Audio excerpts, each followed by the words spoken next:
Welcome to The Explainer. Today, we are really breaking down a huge decision for US CPA firms. We're talking about how to strategically outsource for growth, balancing all those critical factors like cost, collaboration, and, of course, quality. If you're a partner or a manager at a CPA firm, I'm willing to bet this looks, well, pretty familiar.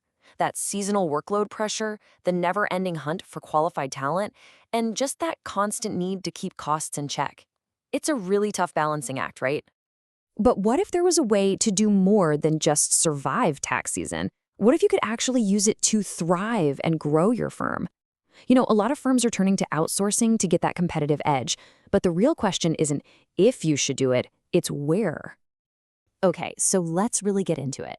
To solve this growth challenge, you first have to understand the two main paths you can go down: nearshore and offshore outsourcing. Now, they might sound kind of similar, but trust me, they offer very, very different strategic advantages. So on one hand, you've got nearshoring. That's all about keeping your partners in nearby countries for maximum real-time overlap. But on the other hand, you have offshoring, and this is where you leverage global talent pools, think places like India, for some serious scale and cost efficiency. Each of these has its own unique set of perks, and it really just depends on what your firm values the most. First up, let's take a look at the nearshore route. This whole strategy is built around one thing: the power of proximity. It's all based on the idea that convenience and just seamless, easy collaboration are what matter most to your operations. And the real magic here is that real-time connection. I mean, think about it. Closer time zones mean you can just jump on a quick video call to go over a complex due diligence file whenever you need to. You're not waiting overnight for an answer. This really turns your outsourced team into a true extension of your in-house staff, which, let's be honest, is absolutely non-negotiable for those high-touch, super urgent tasks. All right, let's switch gears and look at the other path. Let's see how it builds a totally different kind of advantage. This is the offshore opportunity, and it's all about the incredible power of global scale and, you guessed it, significant savings. The key thing to get here is this powerful mix of cost and quality. In a hub like India, for example, there's this deep, well-established system for training accountants specifically on US GAAP and IRS regulations. So you're not just getting a good price, you're tapping into a massive, highly skilled talent pool. And that is what makes offshoring an absolute game changer for handling huge volumes of work and scaling up during tax season. So, we've got these two very distinct paths laid out. How do you actually decide which one is the right fit for your firm? It's really not about which one is better overall, but which one is better for you. At the end of the day, the best choice really comes down to your firm's specific priorities. Are you trying to optimize for real-time, daily collaboration on really complex files? Or is your number one goal to slash overhead and handle those wild seasonal swings? Or maybe you need a strategy that can kind of do a little bit of both. Your answers to those questions are what point you in the right direction. And this table just breaks down the core trade-offs perfectly. Nearshore absolutely wins when it comes to time zones and easy communication. It's just simpler. But look, offshore completely dominates on cost savings. And this is a big one: scalability. It takes a little more structure, for sure, but the payoff can be huge.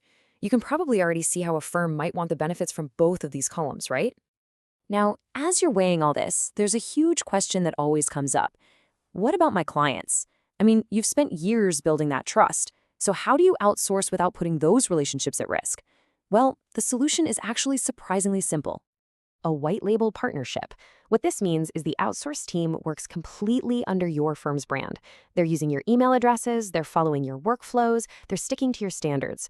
To your client, it's all just one seamless team, your team. Their relationship with your brand is totally preserved.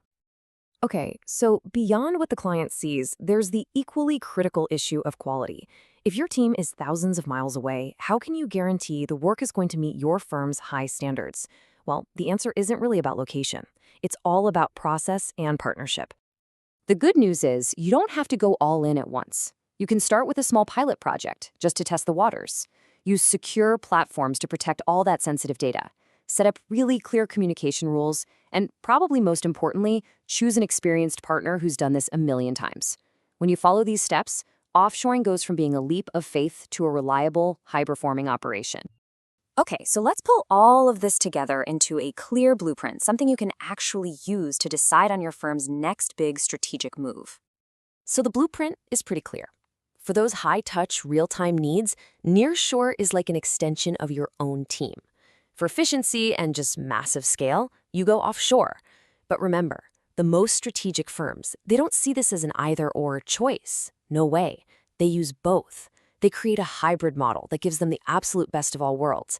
The ultimate key, though, is finding that trusted partner to make it all work without a hitch. And that really leaves us with one final thought. Understanding these models isn't just some academic exercise in making things more efficient.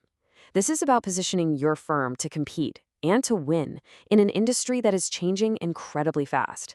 Your competition is already thinking globally. So the real question is, what's your next move going to be?